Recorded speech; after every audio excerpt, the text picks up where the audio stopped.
తాకట్టులో ఉన్న బంగారాన్ని విడిపించి ఆ రోజు ఆన్లైన్ రేటుకే మేము కొంటాం. Sharma gold company. సుమన్ టీవీలో మీ పర్సనల్ అండ్ బిజినెస్ ప్రమోషన్స్ కోసం కింది నెంబర్ కి కాంటాక్ట్ చేయండి. ఇంత దారుణంగా ఇంత దుర్మార్గంగా చంపేస్తానని ఎవరు ఊహించలేదు అసలు. అన్న తోడబుట్టిన తోడే ఇలా చేశాడు అంటే ఎవరిని నమ్మాలి? తోడబుట్టిన అన్నదమ్ముడు ఇలా చేశాడంటే ఎవరికైనా భయమే కదండి. అల్లారు ముద్దుగా పెంచాల్సిన తల్లిదండ్రులు చిన్నతనంలోనే దూరం అయ్యారు. అయితే కంటికి రెప్పలా కాపాడవలసిన అన్నా వదినలు కాటికి పంపించేశారు. అసలు ఏంటి కథ?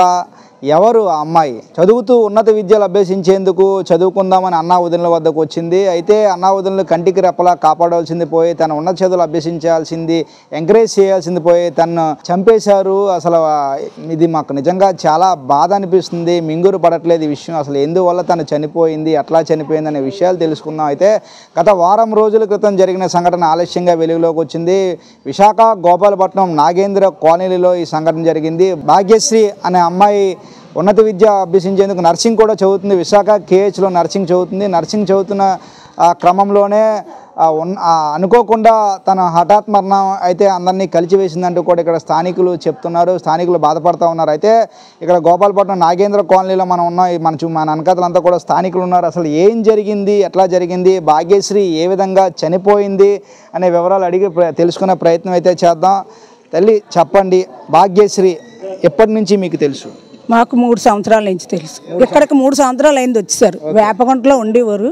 వాళ్ళ అమ్మ కాలం చేసిన తర్వాత ఇక్కడికి వచ్చేసారు. ఇక్కడ మా వీధిలోనే అద్దెకి ఇల్లు తీసుకొని ఉన్నారు. పిల్ల కూడా కాలేజీకి వెళ్ళేది వచ్చేది, ఎవరితో మాట్లాడి మంతే ఆడేది కాదు. ఇలా నవ్వుకొని వెళ్ళిపోయేది. ఏమంటే ఆ ఆంటీ బాగున్నాం అనేది, ఆ అక్క బాగున్నాం అనేది వెళ్ళిపోయేది అంతే. అంతవరకు బాగానే ఉంది. మొన్న లక్షవారం నాడు బుధవారం నైట్ ఏం జరిగిందో తెలియదు. తెల్లవారుసరికి ఆ పిల్ల ఉరేసి చంపి పడేసి ఉంది. ఇక్కడ భాగ్యశ్రీ ఎవరితో ఉంటుందమ్మా? అన్నయ్య వదినతో ఉంటుంది. సొంత అన్నయ్య. ఆ పిల్లడి తర్వాత 10 సంవత్సరాలకి పిల్ల పుట్టిందని అన్నయ్య అని ఊరు అనుకుండే ఊరు. మనకు స్పష్టం ఆ ఊర్లో అనేది మనకు తెలియదు. ఇక్కడికి వచ్చాక మాత్రం ఈ పిల్ల 10 సంవత్సరాలు పుట్టింది అని చెప్పారు. అమ్మ నాన్న లేరు. ఇప్పుడు పిల్లని మీరు చూస్తూ ఉండేవారు. అసలు పిల్ల ఏ విధంగా ఉండేది? మీ అందరితో మాట్లాడేది ఇలా తలంచుకొని వెళ్ళిపోయేది. మనం పిలిస్తే పలికిది. ఆంటీ బాగున్నాను అనేది వెళ్ళిపోయేది. అంతవరకు ఏమమ్మంటే అన్నయ్య కొద్దిగా ఫీల్ అవుతారు అంటే అనేది. సర్లే పోనీ వెళ్ళిపో అమ్మ, ఎవరిదైనా కొద్దిగా భద్రత అని చెప్తాడు కదా అన్నదమ్ముడు అన్నాడు. భద్రత చెప్తాడు కదా అని అనుకున్నాం. కానీ ఇంత దారుణంగా ఇంత దుర్మార్గంగా చంపేస్తానని ఎవరు ఊహించలేదు అసలు. మా వీధిలో ఏ సంఘటన అయినా జరగదనుకునే మేము అందరం ఐకమత్యంగా ఉంటాం. ఒక వీధి అవని 2 వీధులు అవని ఒక దగ్గరే ఉంటాం, ఒక దగ్గరే తింటాం. పడుకున్నప్పుడు ఎవరింటికి వాళ్ళు వెళ్ళి పడుకుంటారు. కష్టం సుఖం ఏదైనా ఆడవాళ్ళు అవని మగవాళ్ళు అందరూ అటు ఉంటే ఆడవాళ్ళందరూ మా దగ్గర కూర్చుంటాం, మాట్లాడుకుంటాం. కానీ ఊహించలేని సంఘటన ఇది. అన్న తోడబుట్టిన తోడే ఇలా చేశాడు అంటే ఎవరిని నమ్మాలి? తోడబుట్టిన తోడుని నమ్మొచ్చా? నమ్మకూడదా? ఆడపిల్లకి రక్షణ ఏది? ఇది ఉంటుంది. అన్నదమ్ముడు తోడబుట్టిన అన్నదమ్ముడు ఇలా చేశాడంటే ఎవరికైనా భయమే కదండి. ఈ రోజు అలా రేపొద్దున మేము అవుతాం. ఎవరైనా ఒకటే కదా. మీరు వీధిలో ఉండేవారు, ఇంటి పక్కనే ఉండేవారు. సో అన్ని కూడా మీరు చూస్తుండేవారు. ఎప్పుడైనా తగువులు అవ్వడం కానీ వీరిద్దరి మధ్య అంటే అమ్మ ఏ రోజు బయట చెప్పేది కాదండి. ఏ రోజు ఏమమ్మా అంటే ఆంటీ అనేవారు అంతే. పోనీ కష్టం చెప్తే మాకు మేమంటూ అడిగేవాళ్ళు. కానీ చెప్పలేదు కదా ఏ రోజు. చెప్తే అడుగుదాం, ఏం బాబు ఇలా చేస్తున్నావు అంటే ఏమి ఆ అమ్మలు అంటున్నావు, తిండి ఎట్లేదంట. మెయిన్ తిండి ఎట్లేదంటే ఎంతో కనీసం మేము బయట వాళ్ళకే ఏదో చేస్తాం. అలాంటి వీధిలో పిల్లల్ని చూసుకోము. అంత బాధపడిందో అండి. అదేదో మీరే ఏదో న్యాయం చేశారు. తను మామూలుగా ఇంట్లో ఒంటరిగా ఉండేదా? ఒంటరిగా అంటే కాలేజీకి వెళ్ళేది వచ్చేది. వాళ్ళన్నీ ఆటో వేస్తారు. వాళ్ళు వదిన కూడా బంకులో పనిచేస్తుంది. కాలేజీలో ఎక్కడ నర్సింగే చేస్తుంది. నర్సింగ్ కేజీహెచ్లో నర్సింగ్ చేస్తుంది అంతే. సాయంత్రం పాట అన్ని ఒక బాబు ఉన్నాడు. ఆ బాబుని తీసుకురావడానికి కనేసి వెళ్ళేది వచ్చేది అంతే. వ్యక్తిగతంగా అమ్మాయి అయితే చాలా మంచిది. అసలు బుర్ర ఎందుకొని వెళ్ళేది వచ్చేది అంతవరకే. తల్లి ఇప్పుడు మీరు చెప్పండి అమ్మా, అప్పుడు ఆ సంఘటన ఆ రోజు ఎన్ని గంటలకు జరిగింది, ఏ విధంగా జరిగింది? నైట్ టైం జరిగిందండి. ఎన్ని గంటలకు అనేది మాకు తెలియదు. తెల్లవారు లేసి 7 గంటలకు మామూలు చూసాం. వాళ్ళ అన్నయ్యలు ఏ విధంగా అమ్మాయిని తీసుకెళ్ళిపోయారు? అమ్మాయిని అంటే ఇక్కడ ఒక్కరిదే ఉంది ఆ అమ్మాయి. అలా వదినేమో వాళ్ళ అమ్మాయిల ఇంటి దగ్గర ఉన్నది.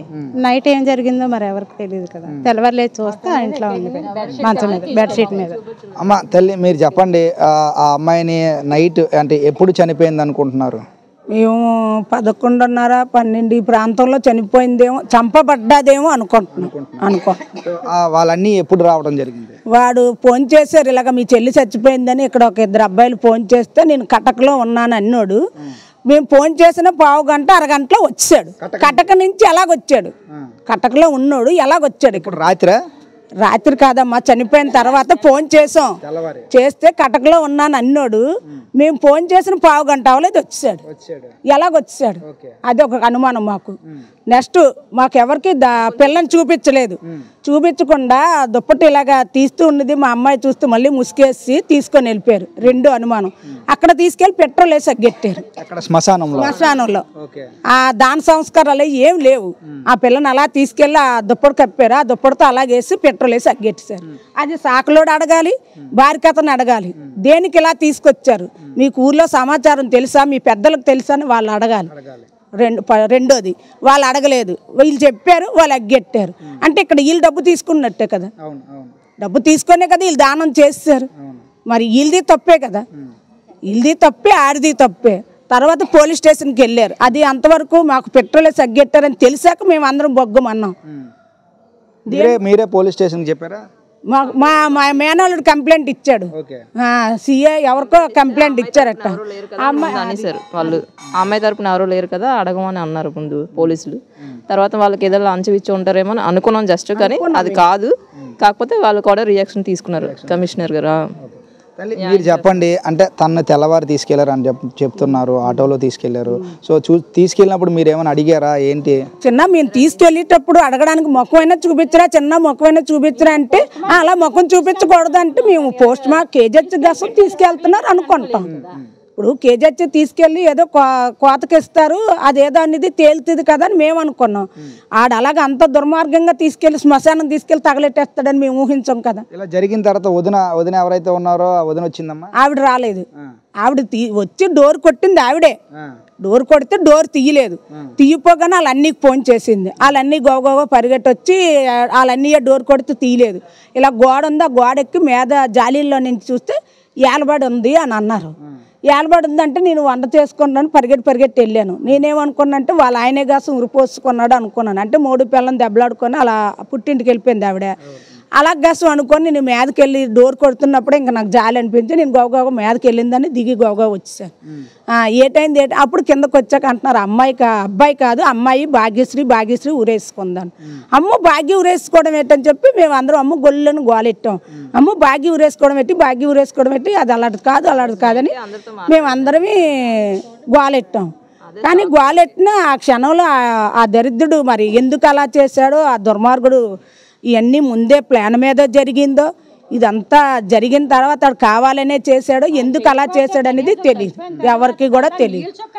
అయితే తల్లి మీరు చెప్పండి, ఇప్పుడు ఇంత జరిగినప్పుడు తీసుకెళ్తున్నప్పుడు కూడా మీరు ప్రశ్నించినప్పుడు వాళ్ళు ఏడు సమాధానం చెప్పలేదు. మాట్లాడకుండా అందులో వేసేసి అలా తీసుకుని వెళ్ళిపోయారు అంతే. ఆ వెళ్ళిపోతున్నప్పుడు మేము కోతగాసం తీసుకెళ్తున్నారులే అని అనుకున్నాం. కానీ ఇంత దుర్మార్గంగా, ఇంత దారుణంగా తోడబుట్టిన తోడు ఇలా చేస్తాడు అని మేము ఊహించలేదు. అసలు ఎందువల్ల ఆయన ఎలా చేశాడు అనుకుంటున్నారు? అసలు ఎన్ని రోజులు కూడా బాగా చూశాడా, ఎన్ని రోజులు ఇబ్బంది పెట్టాడా, లేకపోతే అసలు ఎందువల్ల తను? అమ్మాయికి మాత్రం చిన్న లోన్ ఏ ఇబ్బంది పెట్టినా అమ్మాయి ఎవరితో చెప్పలేదు. ఎవరితో చెప్పలేదు. ఈ రోజు ఈ కూడు లేదు, ఈ కోరెట్లేదు, హింసిస్తున్నాడని ఎవరితో అమ్మాయి చెప్పలేదు. ఎన్ని బాధలైనా అమ్మాయే పడ్డాది, ఎంత నరకమైనా అమ్మాయే అనుభవించింది. కానీ ఎవరికి తెలియదు ఇలా జరిగింది అని. అయితే అమ్మాయి అన్ని వరకు ఓకే, వదిన ఎలా చూసుకునేదమ్మా? ఆ వదిన కూడా వదినాల అమ్మగారింటి కూడా పిల్ల పనిచేసేది. వదినాల అమ్మాళ్ళ ఇంటికి కూడా వెళ్ళి పిల్ల పనిచేసేది. ఆవిడకి అన్ని పనులు సఫారీ చేసి వచ్చి ఇక్కడ అన్ని పనులు సఫారీ చేసుకొని కాలేజీకి వెళ్ళి ఓ మేనాళ్ళు ఉన్నాడు, ఒక 5-6 సంవత్సరాల పిల్లడు. ఆడికి తయారు చేసి ఆడికి భోజనం తినిపించి ఆడికి క్యారేజ్ కట్టి ఆయన స్కూల్ దేబెట్ట వరకు ఇక్కడ తీసుకొచ్చి ఇక్కడ అబ్జెప్పేసి కాలేజీకి వెళ్ళేది ఆ పిల్ల. పక్క ఇంట్లో వదినాల ఇంట్లో ఇక్కడ పనిచేసేది, వదినాల అమ్మాళ్ళ ఇంట్లో పనిచేసేది, మళ్ళీ కాలేజీకి వెళ్ళి చదువుకొని వచ్చి మళ్ళీ పనిచేసేది. ఆ అమ్మాయికి అంటూ అసలు నిజంగా ఆ అమ్మాయి జీవితానికి అసలు సుఖం లేదు. కానీ ఆ అమ్మాయి ఎవరికి చెప్పలేదు. మెయిన్ ఆ అమ్మాయి చేసి తప్పు ఏంటంటే నా బాధ ఇది అని ఏ పక్కోళ్ళకి చిన్నది సర్దుబాటు చేసుకున్నా నలుగురు వాళ్ళని ఆ రోజే కడిగి సండేసిద్దాం. ఇంతవరకు ఆ పిల్ల చనిపోయేదాకా అవసరం లేదు. కడిగి ఆ రోజే జిత్తట్టుకొని ఆ నలుగురు ఆడలు 4 జల్లలు తన్నే తేడు చేస్తాడు ఆడైతే మటుకు. తల్లి ఇప్పుడు మీరు చెప్పండి, కనీసం మీరు వీధిలో వాళ్ళు ఎంతలా బాధపడుతున్నారు, కనీసం అన్న వదిన ఏమైనా బాధపడ్డారు? వాళ్ళకి ఎందుకు ఉంటుంది చిన్న చేసిన వాళ్ళే వాళ్ళకి ఎందుకు ఏడుపు వస్తుంది? ఏదో బాధకొని ఏడుస్తారు. ఆ కళ్ళ నీళ్ళు చుక్క కూడా రాలేదు.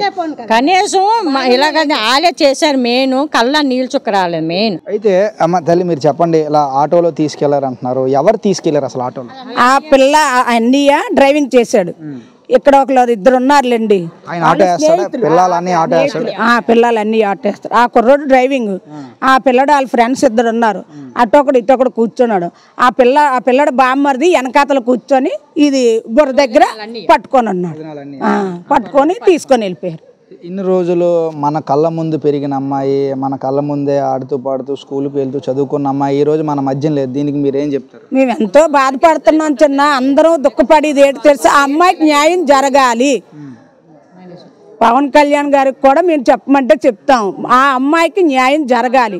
దేనివల్ల పెట్రోల్ వేసి ఆడు అగ్గెట్టాడు, మాకు ఆ రూపీ లాగాలి, న్యాయం జరగాలి. మరో రోజు మరి అమ్మాయికి జరగదని ఏంటిది అంటున్నాను. ఈ విషయంపై మీరు ఏ విధంగా స్పందిస్తున్నారు? అవునమ్మా, ఇప్పుడు ఈ అమ్మాయికి న్యాయం చేయండి. ఏ న్యాయం కావాలి? చేయండి. అందరూ ఎలాగ ఆమోదిస్తే అలాగే శిక్ష పడాలి. మెయిన్ ఆ అమ్మాయికి న్యాయం జరగాలి, వాళ్ళకి కంపల్సరీ శిక్ష పడాలి. మేము ఇదే చెప్తున్నాం బాబు, పవన్ కళ్యాణ్ సార్ కూడా ఇదే చెప్తున్నాం. సార్ ఈ కేసు మీరు తీసుకొని ఇది ఎలాగైందో దర్యాప్తు చేసి అది ఎందుకు అలా చేశారో అది తేలాలి సార్. పెట్రోల్ వేసి అగ్గెట్టినంత పాపం ఆ పిల్ల ఏం చేసింది అది బయట పడాలి సార్. మాకు అదే వాళ్ళకే శిక్ష అయ్యాలి. రోజు కంటికి రెప్పలా కాపాడవలసిన అన్నా వదిలిని ఇటువంటి ఘాతుకానికి పాల్పడిన నేపథ్యంలో సమాజంలో ఉండి ప్రజలు ఎవరైతే ఉన్నారో ఈ దేవాలయం లాంటి దేవుళ్ళు నిజంగా వీరందరూ కూడా తనకు అండగా నిలిచారు. కాకపోతే ఏంటంటే వీరందరూ నిలిచిన సమయానికి తన ప్రాణాలతో లేకుండా పోయింది. అయితే అన్నా వదిలిని నిజంగా తీసుకెళ్ళి ఆమెని శ్మశానంలో అతి కిరాతకంగా పెట్రోల్ పోసి కూడా కనీస దహన సంస్కారాలు కూడా చేయకుండా పెట్రోల్ పోసి తగలపెట్టేయడం ఎంతవరకు సమంజసం అంటూ కూడా వీళ్ళందరూ ముక్త కంఠంపై ప్రశ్నిస్తూ ఉన్నారు. దీనిపై ఎవరైతే ఉన్నారో ఆంధ్ర రాష్ట్ర డిప్యూటీ సీఎం పవన్ కళ్యాణ్ గారు కూడా ఈ విషయంపై స్పందించి ఇటువంటి ఘటనలు జరగకుండా చూడాలి, ఆ అమ్మాయి లాంటి చావు వేరొకరికి రాకుండా ఉండాలి, అమ్మాయిని అత్యంత కిరాతకంగా ఇటువంటి దాడికి పాల్పడినటువంటి అన్నా వదినలు శిక్ష వేయాలి. ఎందుకంటే రేపొద్దున ఇటువంటి ఘటన ఏ అమ్మాయికి కూడా రాకూడదు. అమ్మాయికి అందరికీ ఒక రక్షణ నిలవాల్సిన వాళ్ళే భక్షిస్తూ ఉంటే ఎవరు రక్షిస్తారు అమ్మాయిలు అంటూ కూడా ప్రజలందరూ కూడా ఆవేదన చెందుతున్నారు. నిజంగా తను లేకుండా పోయింది అంటే ఇటువంటి సంఘటనలు ఎవరికి జరగకుండా స్థానికులందరూ ముక్తఖండంతో ఇటువంటి సంఘటన ఖండిస్తూ ఉన్నారు. ఏదేమైనప్పటికీ కూడా ఈ విషయంపై ఉన్నతాధికారులు చర్యలు తీసుకొని వేరొక అమ్మాయికి ఇటువంటి ఘటన జరగకుండా చూడాలని అందరితో పాటు మనం కూడా కోరుకుందాం. కెమెరా పర్సన్ సత్యప్రసాద్తో చందు, సుమన్ టీవీ, విశాఖపట్నం.